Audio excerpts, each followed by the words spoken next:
Coucou tout le monde, bienvenue!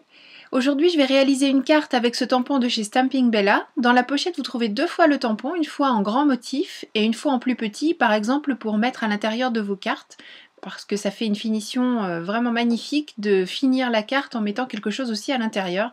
Et ça c'est quelque chose que j'ai tendance un peu à oublier, donc il faudrait que j'y pense plus souvent. Pour être sûr d'avoir un résultat parfait, j'utilise ma presse de précision. Alors je vous rappelle pourquoi je l'adore, mais parce que il n'y a pas besoin de régler le couvercle ou quoi que ce soit, ça se fait tout seul.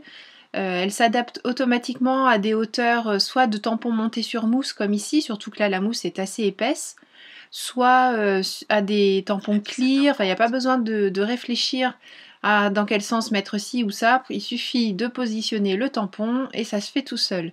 En plus, comme on n'est pas coincé au niveau format, vous voyez en bas et à gauche, je n'ai pas de réglette, donc je peux mettre le format que je veux à l'intérieur. Enfin, vraiment, elle est parfaite cette presse de précision. Je ne m'en passe plus, mais bon, vous la voyez dans toutes les vidéos, donc vous le savez bien. Et j'embosse mon motif, enfin j'embosse, oui je vais embosser, donc j'ancre mon motif à la Versamark. La presse de précision là est utile en plus, comme je vous le disais, parce que comme la surface du papier n'est pas lisse, on a un petit peu de mal à voir si c'est fait correctement ou pas. Donc avec de l'encre noire, pardon, là je verrai bien où il y a éventuellement des manques. Là comme c'est une encre transparente, c'est un petit peu plus compliqué. Donc je tamponne une seconde fois, je suis sûre de refaire le tamponnage exactement au même endroit puisque mon papier n'a pas bougé. Et c'est un des aspects vraiment magnifiques de cette presse de précision. Et je vais verser ma poudre à embosser, faire chauffer pour la faire fondre, et ainsi je verrai là où éventuellement je peux avoir des manques.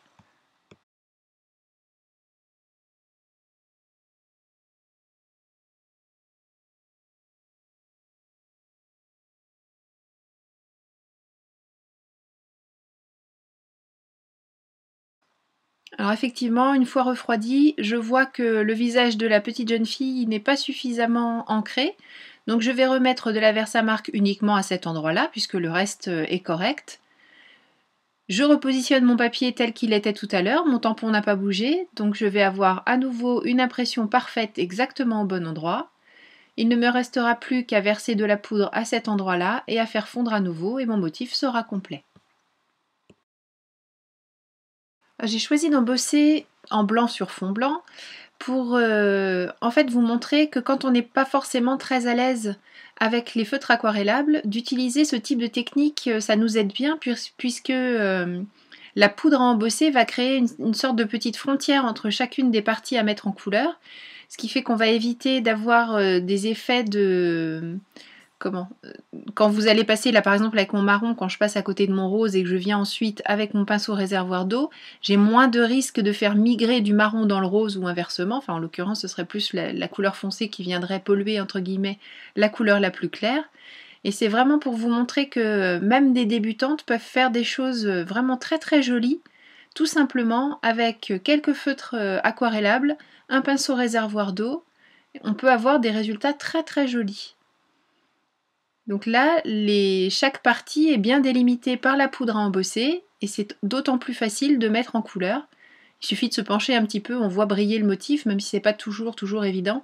Mais vous voyez peut-être en haut à gauche, j'ai gardé le modèle pour bien m'y référer quand j'ai un petit doute sur telle ou telle partie qui n'est pas forcément très évidente à voir en blanc contre blanc. Et de la même manière que vous m'avez déjà vu faire des tas de fois, je pose ma couleur directement sur mon papier et je viens l'étirer ensuite avec mon pinceau réservoir d'eau.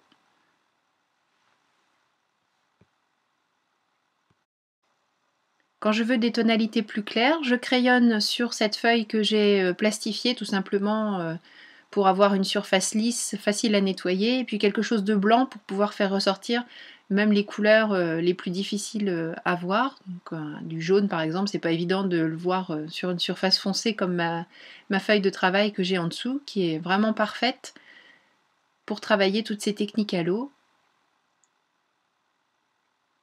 Et en plus comme ça, comme je fais pas toujours très attention, ça m'évite de mettre trop les mains dedans, je peux déplacer cette feuille.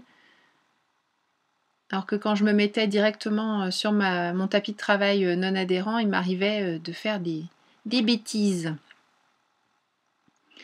Et je monte petit à petit toutes mes couleurs. Vous voyez là quand je fais des petites bêtises, des petites bavures, eh bien tout simplement je passe de l'eau, j'essuie et il me suffit d'absorber un petit peu avec de l'essuie-tout ou un mouchoir et la couleur qui a débordé disparaît. Donc je fais une mise en couleur très très simple, vraiment j'étire tout simplement mon aquarelle. Le but aujourd'hui c'est de vous montrer que vous pouvez faire des choses très jolies avec une technique super simple à mettre en œuvre. Il n'y a pas besoin de tergiverser longtemps, hein. Il suffit de poser la couleur, de l'étirer avec le pinceau à réservoir d'eau. Alors bien sûr, on peut au fur et à mesure affiner sa technique et obtenir des choses encore plus jolies, encore plus fondues, de jouer avec différentes tonalités. Par exemple, là j'ai un seul marron, mais j'aurais pu choisir d'avoir 2-3 marrons différents pour faire des ombres, des fondus encore différents.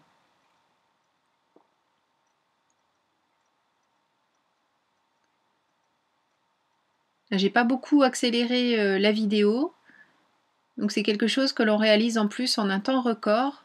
Si on a une petite carte à faire au dernier moment, je trouve que c'est une technique vraiment idéale à utiliser. Alors bien sûr, j'aurais pu faire la même mise en couleur en ancrant mon motif à la Versafine.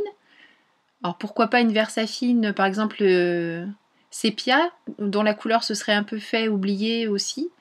Mais c'était aussi, il faut que j'arrête de dire vraiment, c'était aussi pour vous montrer que même des débutantes, j'insiste, peuvent faire des choses magnifiques. Il ne faut surtout pas se mettre de frein. C'est quelque chose de très très simple à réaliser.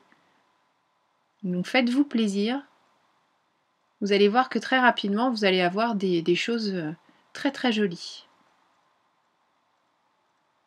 Donc pour l'instant, on a l'impression que ma petite fille n'a pas de visage. Donc je vais, avec un feutre Pigmamicron dont l'encre en fait résiste à l'eau, je vais faire ressortir ses yeux et avec mes feutres aquarellables mais sans étirer avec l'eau, je repasse sur la bouche. Et ici avec un gris, je vais venir marquer des ombres que je vais légèrement étirer à l'eau mais uniquement en passant mon pinceau sur la partie grise que je suis en train de rajouter parce que si je déborde, je vais créer des démarcations et le résultat ne sera pas du tout celui que je souhaitais obtenir. D'ailleurs c'est un petit peu ce qui va se passer sur le côté, vous le verrez peut-être sur les photos de fin. J'ai insisté un petit peu trop et du coup ça a mangé la couleur bleue du ciel. C'est pas dramatique, mais voilà ce qu'on souhaite éviter quand on utilise des techniques à l'eau comme celle-ci.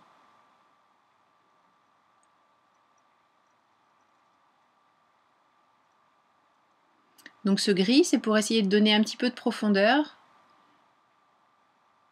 faire ressortir le motif, éviter qu'il n'ait l'air trop fondu dans la... que tout soit sur le même plan, c'est un petit peu dommage, alors que là, en mettant ces petites zones grisées, on peut donner un petit peu de relief au motif. Et un peu d'ombre sur les joues de la demoiselle. Voilà, vous voyez, la mise en couleur a été très rapide. Je vais maintenant découper un cadre avec ce die de chez My Favorite Things qui réalise un petit cadre avec des coutures aléatoires, enfin pas aléatoires, des petites coutures bizarres qui s'entrecroisent. Et je vais coller cette carte sur un fond de carte assorti à la bannière et à sa petite robe. Donc c'est du papier Maya que j'utilise pour faire mes bases de cartes.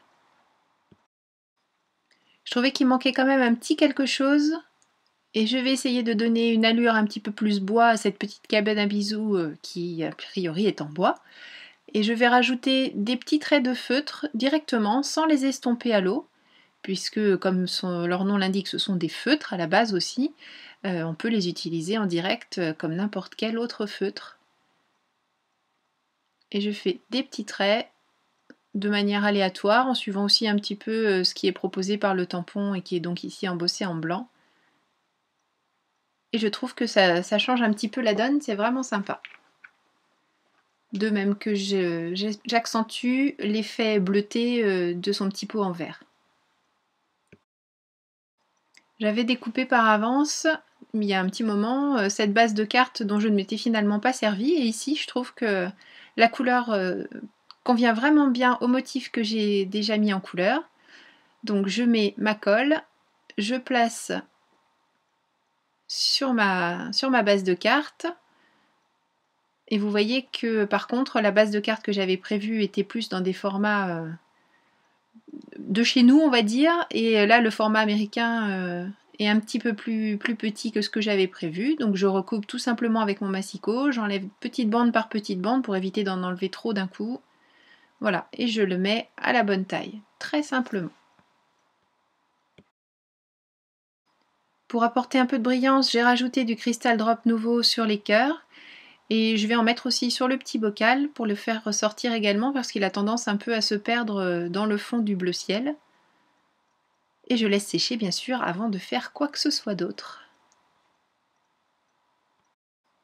Maintenant que c'est sec, je vais pouvoir tamponner mon petit tampon bisou dans le bas de ma carte. Ça aurait été dommage avec une carte sur le thème des bisous de ne pas utiliser ce joli tampon 100% tout en colle. J'utilise une nouvelle fois bien sûr ma presse de précision. Et cette fois-ci aussi, je vais embosser ce sentiment en blanc sur le fond de ma carte, tout simplement pour que ça reste raccord avec le reste et puis que ça ne saute pas trop aux yeux. Ça fait partie de la carte, mais c'est pas lui le sujet important. Et si je l'avais tamponné en noir, en rouge, que sais-je, ça aurait vraiment trop attiré l'œil et ça aurait été dommage. On aurait perdu le sujet principal de la carte en attirant l'œil là où on n'a pas besoin de le faire. Je fais fondre ma poudre et mon sentiment apparaît. Mais comme je trouve qu'il ne ressort pas suffisamment parce qu'il n'y a pas suffisamment de vert dans le fond de la carte, j'utilise une distress, ici c'est la Maude Lone, de manière à faire bien ressortir le sentiment tout en le laissant discrètement en bas de la carte. C'est juste un petit message, mais le message principal c'est le tampon qui l'amène. Voilà, cette carte est terminée. J'espère qu'elle vous a plu, qu'elle vous aura donné des idées pour utiliser vos tampons avec les feutres aquarellables et vos poudres à embosser, et notamment ce magnifique petit tampon Stamping Bella qui est vraiment adorable et qu'on peut utiliser dans toutes circonstances. J'aime beaucoup ce genre de tampon. Je vous remercie d'avoir suivi cette vidéo, je vous fais des gros bisous, je vous donne rendez-vous très bientôt pour une autre création. D'ici là, prenez soin de vous et amusez-vous bien. Gros bisous, bye bye.